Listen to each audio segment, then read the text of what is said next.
Thank you very much. So this is going to be a talk about Lie algebras. And to get it started on the right foot, let me begin by recalling the definition. So for the purposes of this talk, a Lie algebra is an abelian group. I'll denote it by L because my handwriting is bad enough without trying to make a strange font. With an operation,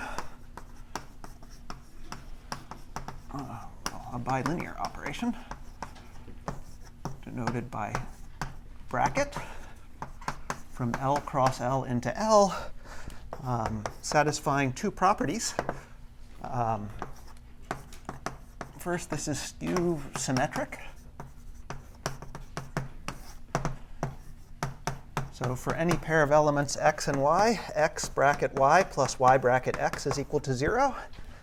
And secondly, it satisfies the Jacobi identity, which says that for any three elements, x, y, and z, x bracket y bracket z plus y bracket z bracket x plus z bracket x bracket y is equal to 0. So just a warning, if L has no two torsion, then this skew symmetry is equivalent to the statement that for every element x, x bracket x is equal to 0. But if L is allowed to have two torsion, then that's a stronger condition than the one I'm imposing here. And it's not a condition that I'm assuming. So here's the definition of a Lie algebra. And the perspective that I would say informs what I'm going to talk about at the end is the idea that this definition is just much too complicated. There are these identities, and how could you ever be expected to remember what they say? And if someone gave you an example, how would you ever check that these identities hold? So that might sound kind of silly. But what I'd actually like to do at the end is talk about Lie algebras in some more exotic contexts. And in those more exotic contexts, what I described becomes more of an issue, checking that things like the Jacobi identity hold, or saying exactly what the Jacobi identity means. So these contexts that I'm going to talk about are motivated by the role that Lie algebras play in homotopy theory. And so what I would like to do with most of this lecture is just tell you something about that role. Yes? If I open a book on Lie algebras, will it tell me that it's actually alternating the pairing, or is this the standard definition? Bucky will ask alternating. You need alternating to have dropping algebra. Right. If it comes from a commutator bracket on an associative algebra, then it must be that x bracket x equals 0. So this is the definition that you're forced to give if you want Lie algebras to be algebras over an operad. Yeah? Something that maybe is, not in the scope, but like when you write it like this, it looks like the first thing is for a complete 2-cycle, and the second thing is for a complete 3-cycle, and you could imagine what you'd write down for a complete 4-cycle. Like, is there an obvious reason that you stop for 3? So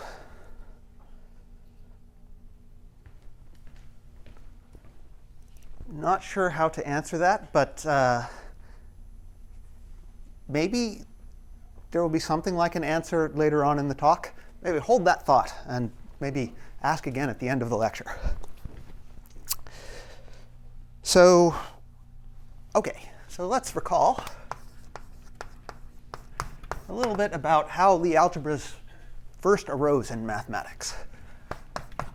So if G is a group, then you can study the commutator map, which map from G cross G into G that sends a pair of elements x and y to x, y, x inverse, y inverse.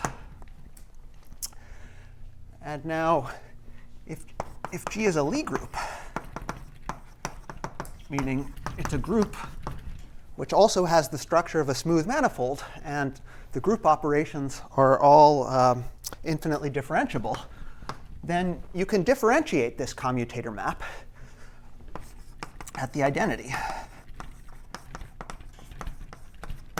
And this gives you a bilinear map from the tangent space G at the identity cross the tangent space of G at the identity to the tangent space of G at the identity. And that gives that tangent space the structure of a Lie algebra in the sense of that definition over there. So this is where Lie algebras arose originally. I'd like to think about a different kind of group, not a Lie group, but something like a fundamental group. So let X be a topological space. And throughout this lecture, all of the topological spaces that I want to think about will be equipped with a base point.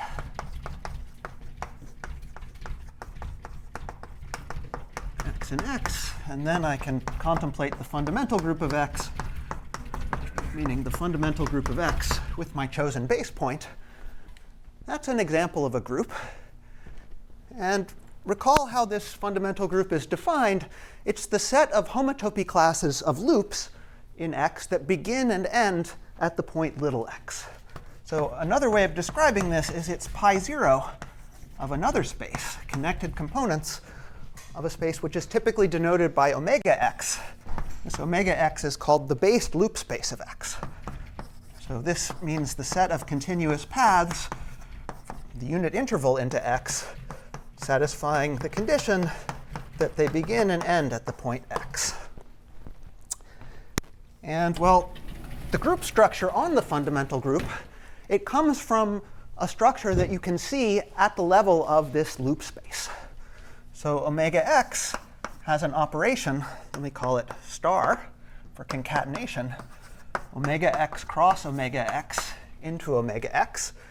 It sends a path p and a path q to a path that I'll write as p star q, which when evaluated on a real number t, well, what this path is supposed to do is first do the path q and then do the path p.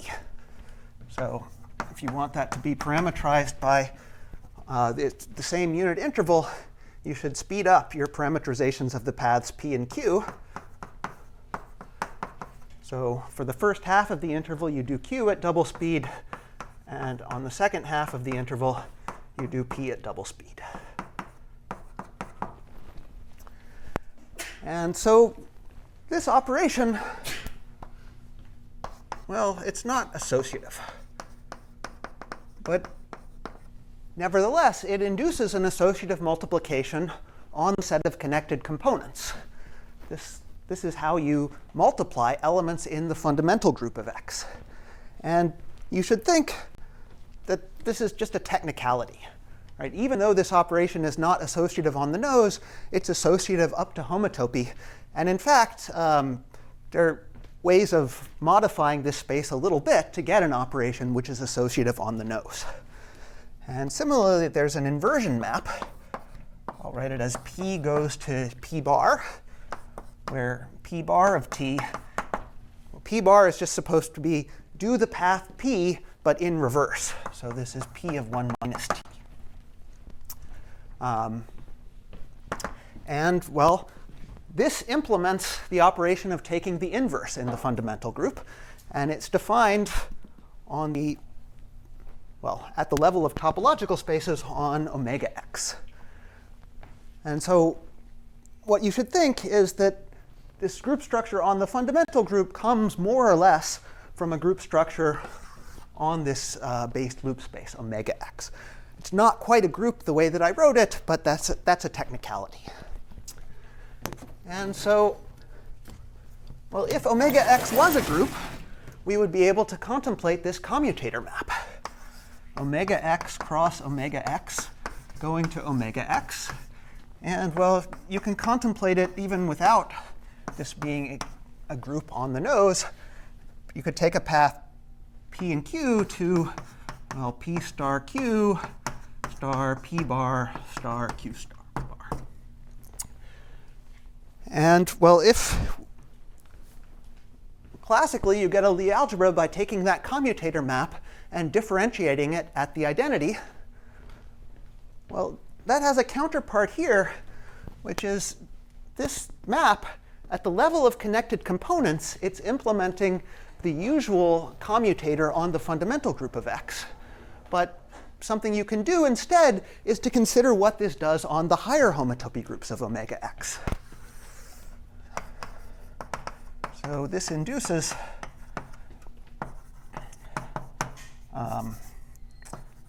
maps from pi a of omega x cross pi b of omega x to pi a plus b of omega x for every pair of integers, non-negative integers a and b. So when a and b, well, and let me just mention a little bit about how this free loop space works. By definition, or sorry, based loop space.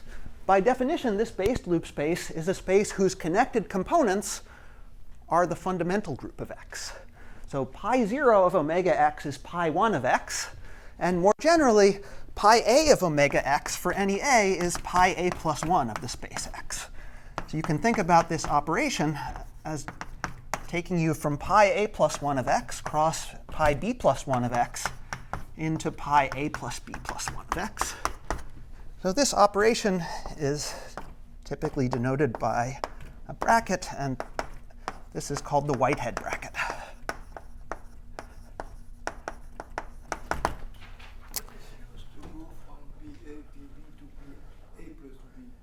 You need something, I guess. To p, right. So if this literally was a group, then I could take this commutator map, and let's say pi a I model by maps from a cube of dimension a into my space that on the boundary of the cube takes everything to the identity. And then if I had such a map for a and such a map for b, their commutator will be a map from a cube of dimension a plus b, and that will be true on the nose. Now, since this isn't exactly a group, you have to fiddle with it a little bit to make that precise. But if you think about it like this, there's just a formula that you can write down that implements the heuristic that I've described. OK, so this operation is called the Whitehead bracket. And well, when a and b are both equal to 0, this is an operation on the fundamental group of x. And it's just the usual commutator pairing in the fundamental group. But I'd like to instead restrict to the case where a and b are both positive. And in that case, well, the fundamental group of x can be any group you like, but the higher homotopy groups of a space x are always abelian groups. So let me just state a fact. So the Whitehead bracket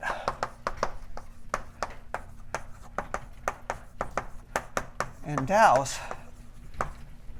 if I take the direct sum over all, let's say, n greater than 0 of pi n plus 1 of x. Or let me write it like this.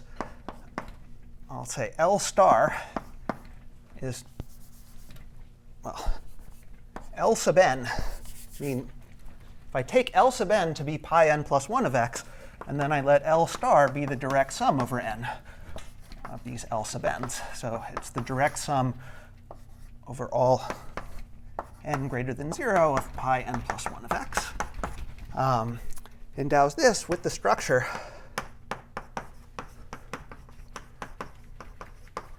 of a graded Lie algebra.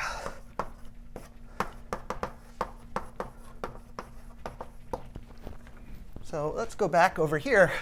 I've told you what a Lie algebra is. What is a graded Lie algebra? It's an abelian group. Well, now a graded abelian group, L star, with a binary operation, which is homogeneous. So LA cross LB will go into LA plus B. And it satisfies the same identities as before, but with appropriate signs inserted, so that you follow the Koszul sign rule when working with graded abelian groups. So instead of skew symmetry saying that this sum is equal to 0, it should say x bracket y plus minus 1 to the degree x times the degree of y brackets x is equal to 0. And similarly, the Jacobi identity should have some signs in it, which will not be important for anything else that I'm going to say. Yeah? So, question? Yeah. Can I slow you down? Mhm. Sorry. For people that don't have a very good feeling for like what an element of pi 3 of omega x looks like, can you say why this multiplication gives a map from pi a cross pi b to pi a plus b? Well, if omega x was actually a group, let's suppose you actually had a topological group G, and you study the commutator map x comma y goes to x, y, x inverse, y inverse. And then an element in pi a of G, well, this is represented by homotopy classes of maps from a cube of dimension a to x, but maps that send the boundary of the cube to the base point. And so similarly, an element in pi b of G can be thought of as a homotopy class of maps from a cube of dimension b into x, carrying the boundary of that cube to the base point. And I can then multiply them. If I have a map from a cube of dimension a into G and a cube of dimension b into G, I get a map from a cube of dimension a plus b into G cross G. And then I can compose with the commutator map. But I think you are arguing that it's really a smart product that identity. If X is Yes, identity, then it's I'm cheating a little bit. I'm using more structure than we actually have on omega x. But so you have to fix this up a little bit to account for the fact that this is not quite a group. But that's the idea behind the construction. And this guy is just skew symmetric and not the stronger. I believe that's true, yeah. OK, so It doesn't satisfy the Jacobi identity? I mean, No. I didn't understand what it is. What? X might not like zero. X satisfies OK. So the higher homotopy groups of any space X, they have some extra structure coming from this Whitehead bracket. So why might you be interested in this? So what are you trying to do in algebraic topology? One of your goals is to understand topological spaces by assigning algebraic invariants to them. And among the most important algebraic invariants are the homotopy groups of a space. And so in particular, you want to know everything that you could say about the homotopy groups of a space. That might give you some structure that you can exploit for whatever your goals are. So to make that a little more precise, let me make a definition. A homotopy operation, let's say of n variables, is a map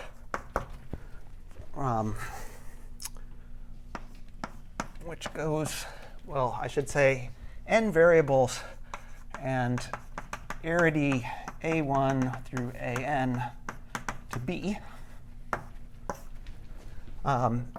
be a map that takes elements, an element of pi a1 of x, an element of pi a2 of x, and so forth, through an element of pi an of x as inputs, and outputs an element of pi b of x.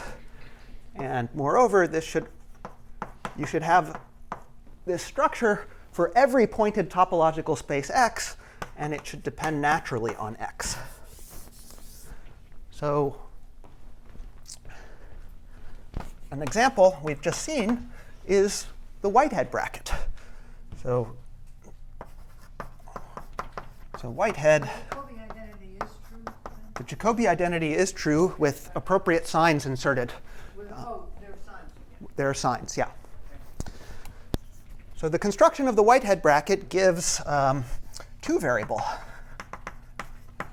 operations of arity a plus 1, comma, b plus 1, going to a plus b plus 1 for any a and b.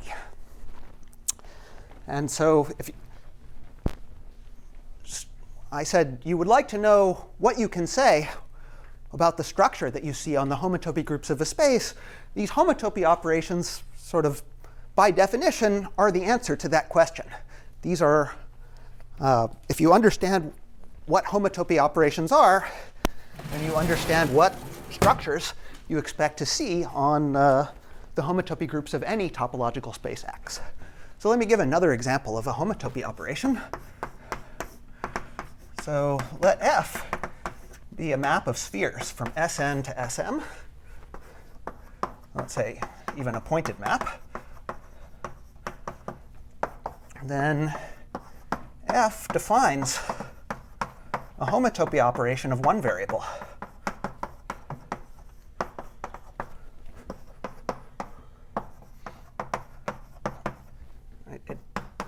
You get an operation which takes pi m of any space X to pi n of X, which just carries, if you have an element of pi m of X, it's represented by a map from a sphere of dimension m into X, and you can just compose it with F to get a map from a sphere of dimension n into X. And a little bit of general nonsense will tell you that these are all of the homotopy operations of one variable. And in fact, homotopy operations of one variable are just parametrized by homotopy classes of pointed maps between spheres. In other words, by the homotopy groups of spheres. So understanding the homotopy groups of spheres, that's a classic problem in algebraic topology. And it's a classic problem which is regarded as intractable. The homotopy groups of spheres are very complicated, and we've more or less given up on understanding them in their totality. We can do lots of sample calculations, and the calculations confirm that they look very complicated. So, but those are just the homotopy operations of one variable. So you might think if you can't even understand homotopy operations of one variable, you don't have a chance of understanding homotopy operations of n variables. But that is actually not true. So the problem of understanding homotopy operations of n variables can actually be reduced to the problem of understanding homotopy operations of one variable. And the reduction goes through a result called the Hilton-Milner theorem. So I'm not going to state the Hilton-Milner theorem for you.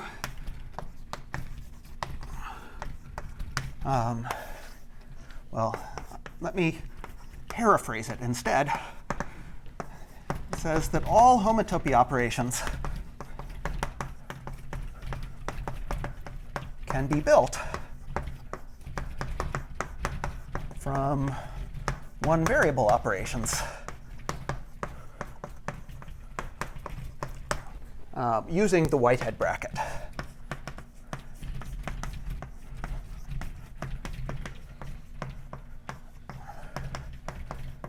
And an even looser paraphrase would say a little bit more. Not only can every homotopy operation be built as Whitehead brackets of one variable operations, but all relations among homotopy operations can be explained using the fact that the Whitehead bracket satisfies these identities. So roughly speaking, what this says is that the structure that you see on homotopy groups of spaces comes from two things. It comes from the homotopy groups of spheres, which is hard to understand, and this Whitehead bracket, which gives you a graded Lie algebra. So the homotopy groups of spheres are complicated, but they're mostly finite.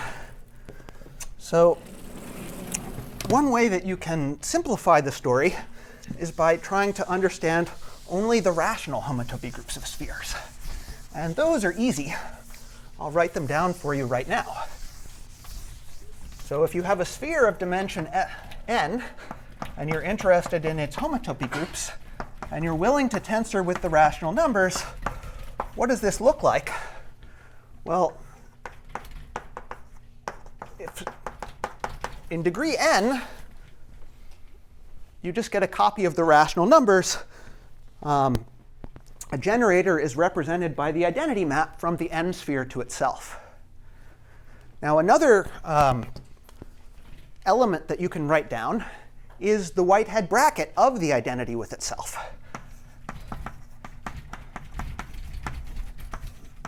And, well, if star has the form 2n minus 1, and n is even, then this is all that you see.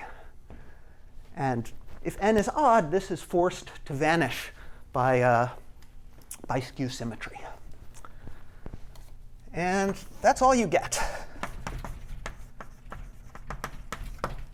So rationally, the homotopy groups of spheres are very simple. And even the only part of it which doesn't look completely trivial is explained by the existence of this Whitehead bracket. So this motivated a sort of heuristic that rationally homotopy theory should be easy. Calculations in homotopy theory, if you're willing to work rationally, they should be a lot more tractable than integral calculations. And this heuristic was turned into a theorem by Quillin. So let me tell you about Quillens Theorem. So first, Quillens Theorem is about a construction that Quillin gave. So I'm not going to explain the construction, but there is a construction which takes a pointed topological space X and assigns something that I'll write as L star of X. So this is a space, and this is what's called a differential graded Lie algebra.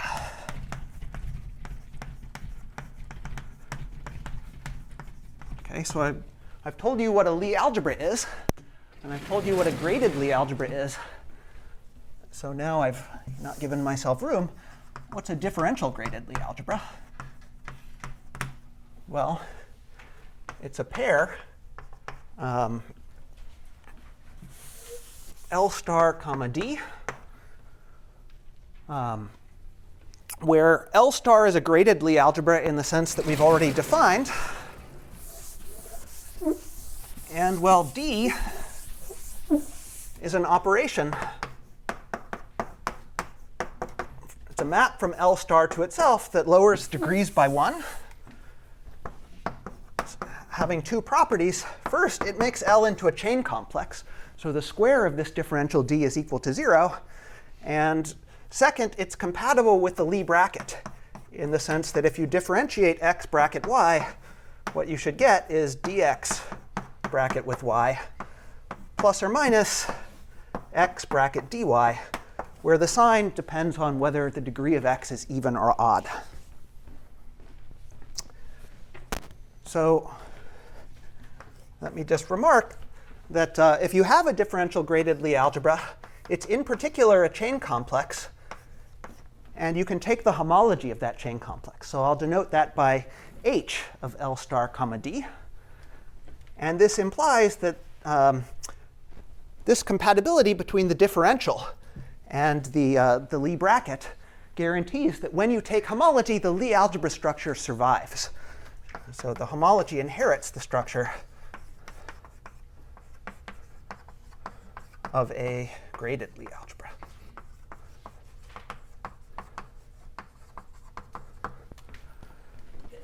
So this construction of Quillin, it associates to any space a differential graded Lie algebra. Well, let me say over Q, meaning that all of the abelian groups you see are actually rational vector spaces. And its defining feature is that if you take the homology of this differential graded Lie algebra, that can be identified with the homotopy groups of X tensored with Q. And this identification should be compatible with Lie brackets, where on the right-hand side, the Lie bracket is given by Whitehead bracket. Well, I don't need to assume let's insert that assumption. I'm going to need to assume it in a minute anyway. So let's say X is a simply connected space. So in particular, there is no pi1, and I don't have to worry what I mean when I'm in degree 0.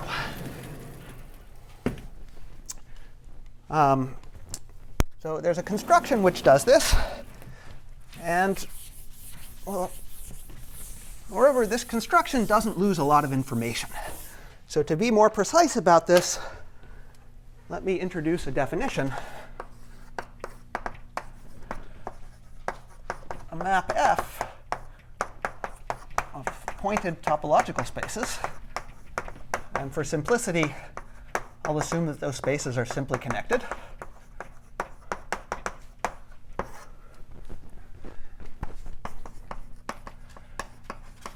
This map is a rational homotopy equivalence.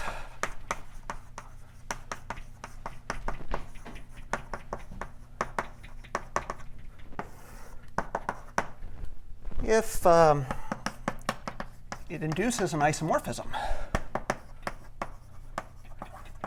Well, it's a map of pointed spaces, so it induces a map from the homotopy groups of X to the homotopy groups of Y.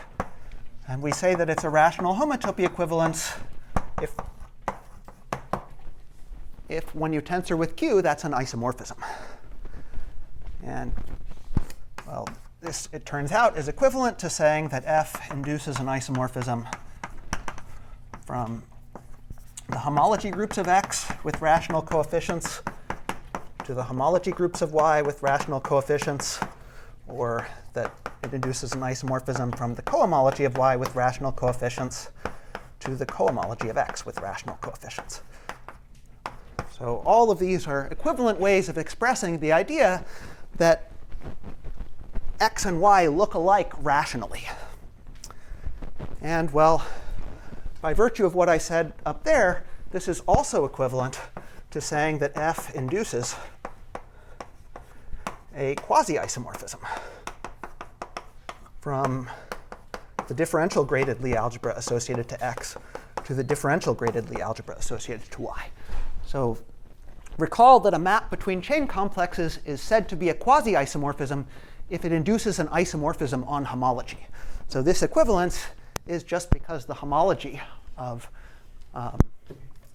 L star of X computes the rational homotopy groups of X. And now Quilllens theorem is a sort of converse to this. So theorem, the construction, X goes to L star of X, induces an equivalence where on one side you take simply connected pointed spaces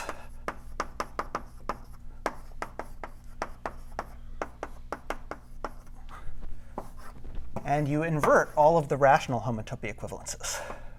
Well, for the sake of writing that in a convenient way, let's say this I work modulo rational homotopy equivalence. And this gets identified with the theory of differential graded Lie algebras, which are connected working up to quasi-isomorphism. So a differential graded Lie algebra,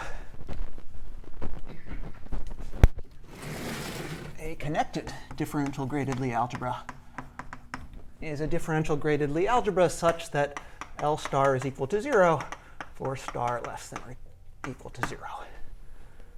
So it's concentrated in positive degrees. So this is a nice theorem to know about. So to bear in mind, again, one of our goals in algebraic topology is to understand topological spaces by means of algebraic invariants. And if you want to introduce an algebraic invariant, you sort of two things that you generally want this invariant there are two things that you generally hope might be true of this invariant. One is that it's something very concrete and computable, something that you can actually do calculations with. And another is that it's a very powerful invariant that remembers a lot of information about the topological spaces that you put into it. So those two requirements are in tension with one another. It's hard for an invariant to have both of those features. And this theorem of Quillin is one of the great success stories of algebraic topology. So it asserts that this construction of Quillens that assigns to every space a differential graded Lie algebra, well, on the one hand, it really passes from the world of topology to the world of algebra. The notion of differential graded Lie algebra is defined on this board over here. Topological spaces are nowhere in sight. And differential graded Lie algebras are things that you could hope to really get your hands on and compute with on a pad of paper. And on the other hand, it's a very powerful invariant because by virtue of this theorem, you lose no information about the rational homotopy type of a space X by applying this construction. So for this reason, well, this sort of supports the heuristic that rational homotopy theory is easy. Or generally speaking, if you have a calculation that you want to do in algebraic topology, if there's a rational version of that calculation, you expect it to be much easier, in part because you have tools like this that allow you to translate that calculation to something purely algebraic. So that's the upside. The downside is that though this construction remembers all rational information, it remembers no torsion information. So let me just mention, actually, how long do I have? Let me just briefly advertise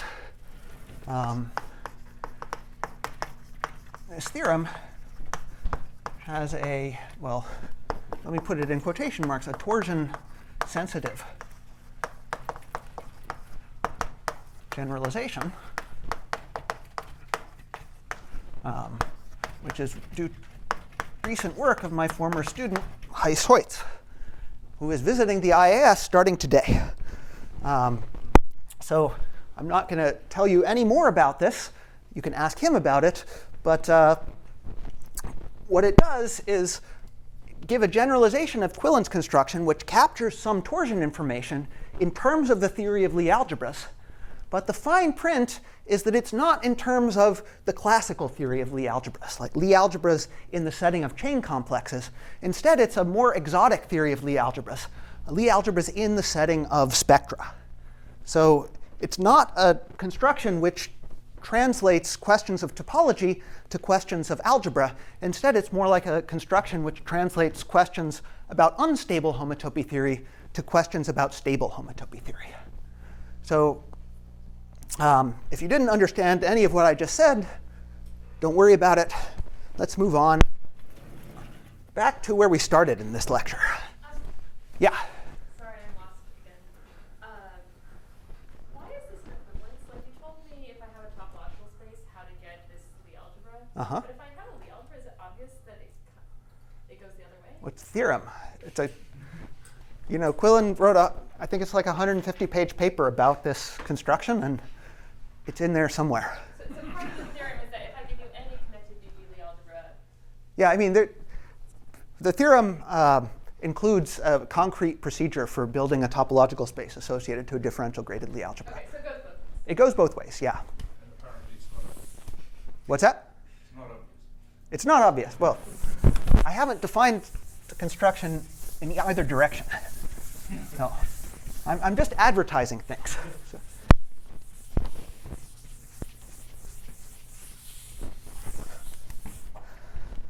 OK, so I want to go back to the definition of Lie algebra. I want to take from the lecture so far only the lesson that it might pay to think about Lie algebras in a variety of contexts. And now I want to make that a little bit more precise. So let script A be a category satisfying a couple of assumptions. So one, I'm going to assume that A has all colimits, so it has things like direct sums. 2, I'm going to assume that A is additive. That means there's a notion. What that means is that if I have two objects, x and y, in A, and I look at the maps between them, that this always has the structure of an abelian group. And those abelian group structures are compatible with composition. And finally, well, those are properties. This is really a structure. That A is what's called a symmetric monoidal.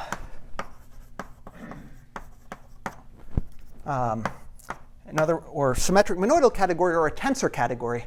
That means there's a tensor product operation, A cross A into A, which is, well, it's commutative and associative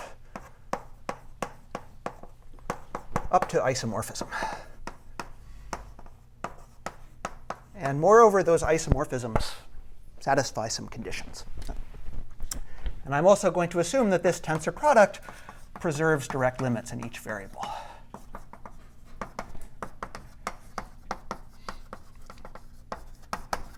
So I'm sorry.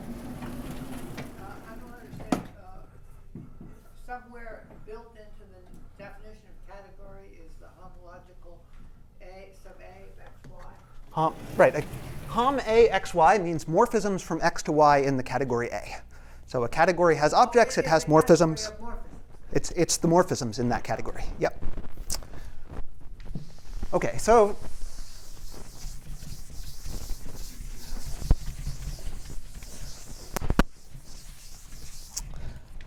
let A be a category like this.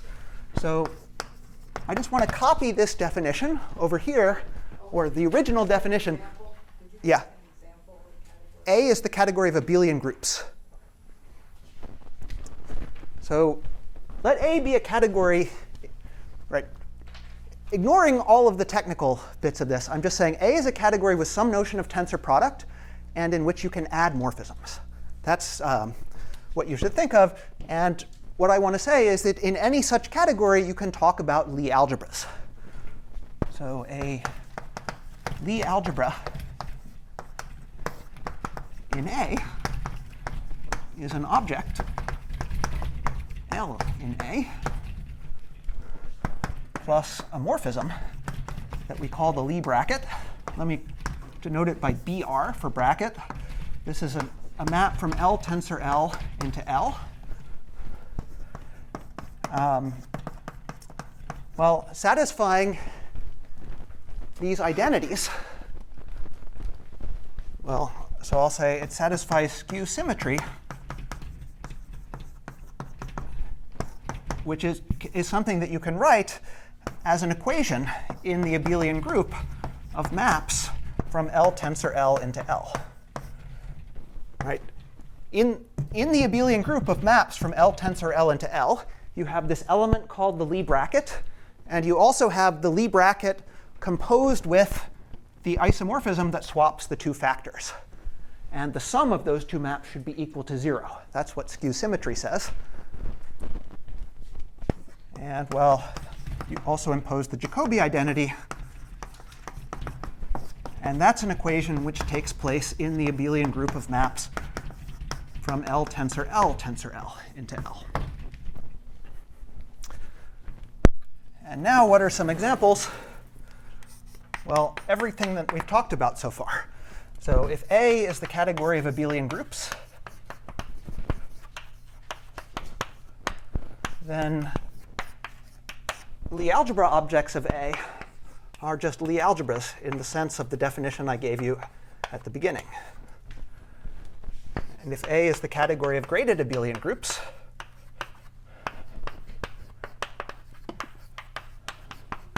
then Lie A just gives you the category of graded Lie algebras.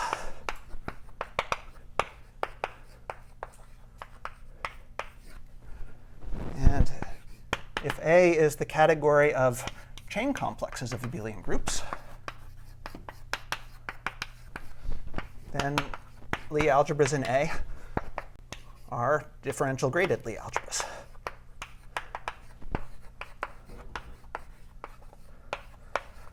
So there's one more example that I want to talk about, and that's the universal example. So let me phrase this as a claim. There exists a universal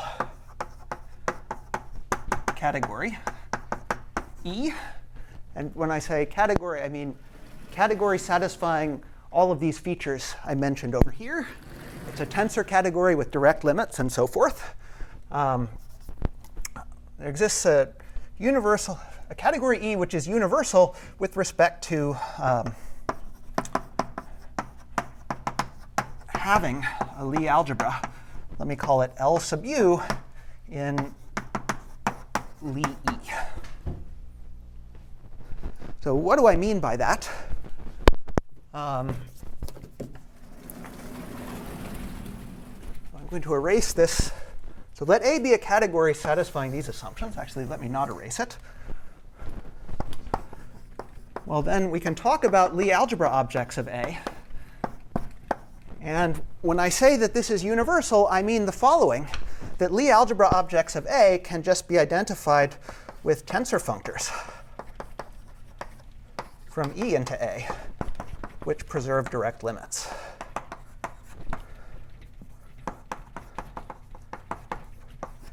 And this identification is given by taking a functor f and associating to it f of the universal Lie algebra.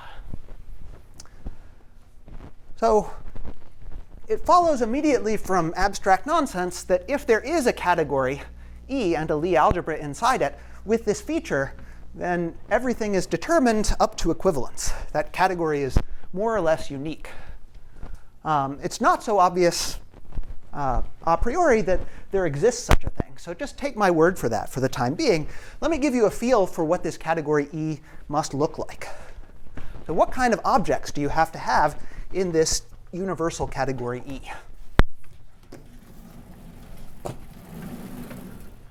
Well, first, you have to have the universal Lie algebra.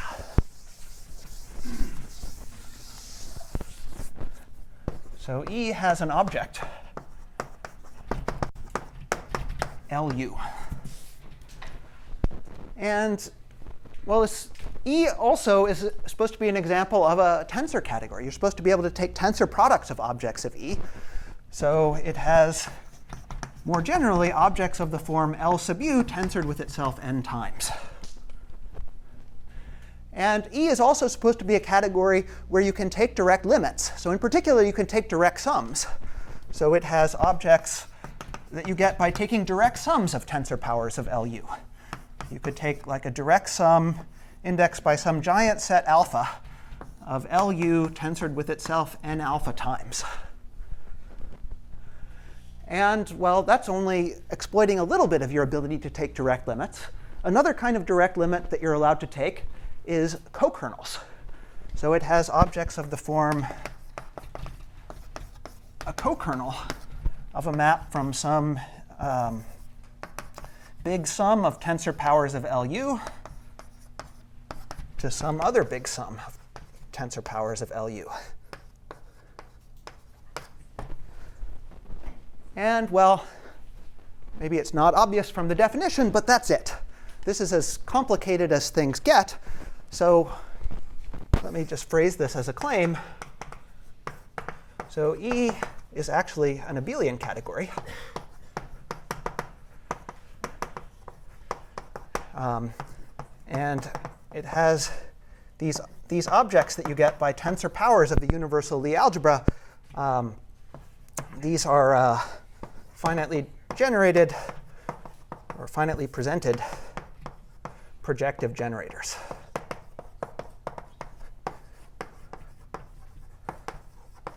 So this E is the kind of category that people sometimes refer to as a ring with many objects. It's if instead of having all the tensor powers of Lu, I only had to think about the object Lu itself, then it would just be the category of modules over the ring of endomorphisms of Lu. So what it means that these are projective generators is exactly something like this. every object of this category E can be resolved by sums of tensor powers of LU. And you also need to know what morphisms you can have on that arrow. Right, so I've told you what the objects are. And now what are the morphisms? Well, we know one morphism we need to have. There should be a Lie bracket, which is a map from LU, tensor LU to LU. But then from that, you can make lots more morphisms, right? You can take tensor products of things, you can add things together, and so forth. And so a priori, you might think that E is a hard category to understand. It could be quite complicated. But what can I say? Well, it's quite complicated, but in some sense, it's exactly as complicated as the theory of Lie algebras is. Because knowing the category E is more or less tantamount to knowing what Lie algebras mean, right? Knowing what Lie algebras mean, I could define E. And conversely, well, the classical notion of Lie algebra, by what I've said so far, these are just colimit preserving tensor functors from E to the category of abelian groups. So if you know E, you know how to define Lie algebras. And also, applying this in the case of chain complexes, if you want to know what a differential graded Lie algebra is, these are, again, colimit preserving tensor functors now from E into the category of chain complexes of abelian groups. Now, I brought up differential graded Lie algebras earlier because they were relevant to homotopy theory, that this Quillens theory version of rational homotopy theory reduces the problem of understanding spaces up to homotopy equivalence to the problem of understanding differential graded Lie algebras. So it kind of sounds like this category E is relevant to that, but not exactly, because when I write this equivalence here, well, tensor functors from E to chain complexes up to isomorphism, those are the same thing as differential graded Lie algebras. But in homotopy theory, we're more interested in classifying differential graded Lie algebras up to quasi-isomorphism, not up to isomorphism. So motivated by that, let me remind you of a construction in homological algebra. Oh, man.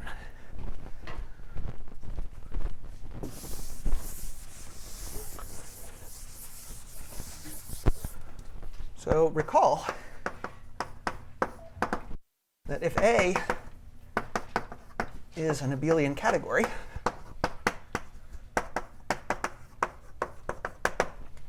we can consider what I'll write as chain A. This is the category of chain complexes with values in A.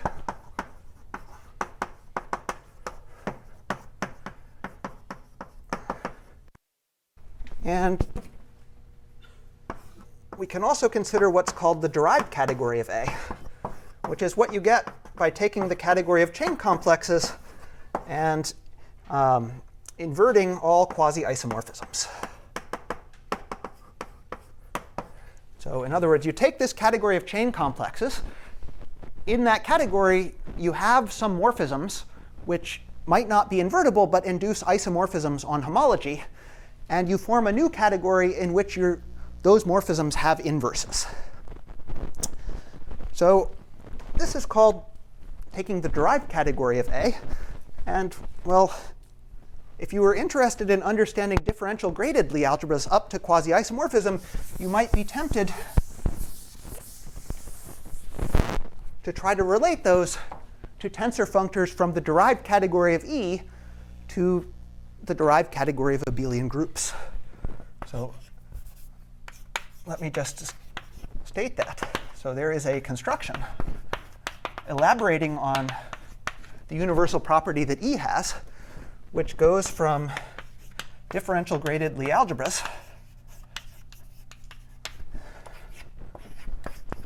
and lands in tensor functors from the derived category of E to the derived category of abelian groups. And this construction has the feature that quasi-isomorphisms go to equivalent go to isomorphisms of tensor functors. So here on the left-hand side, you can work up to quasi-isomorphism.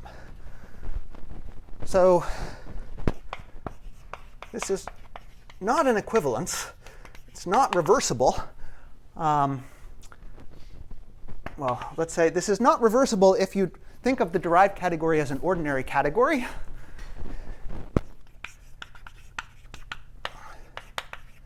But becomes so if you think about fancier versions of these definitions. Becomes so in the setting of infinity categories.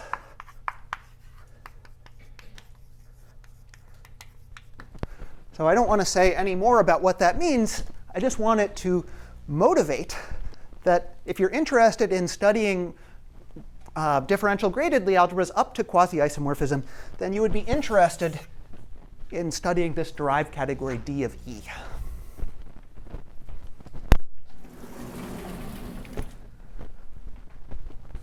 So let me remind you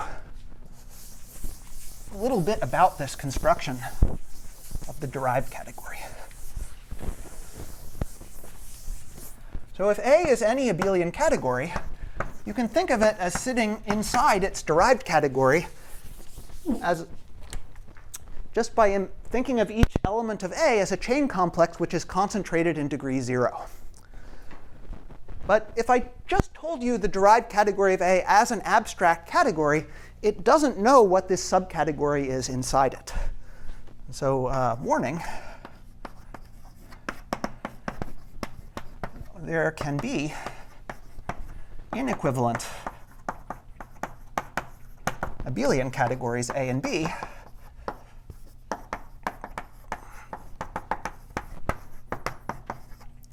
such that the derived category of A and the derived category of B are the same. So there's lots of interesting examples of this phenomenon coming from algebraic geometry and representation theory. And if you're in a situation like this, where you have an equivalence of derived categories, you have the opportunity to extract information from it. Right? Suppose A was some abelian category that you didn't understand very well, but you knew that its derived category was the derived category of a different category B, which you did understand, or you understood better. So then you could hope to translate questions about A to questions about B, or questions about chain complexes in B. And what I want to end with is just to tell you that this is the situation that we're actually in here. So this category E, which I suggested might be a little complicated, this universal category in which you have a Lie algebra, although E might be complicated, its derived category is rather simple.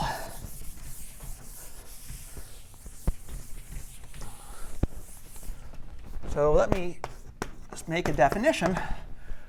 I'm going to define a category E prime. This is the category of functors from finite sets and surjections to the category of abelian groups. And well, E prime, I'm going to make this into a tensor category.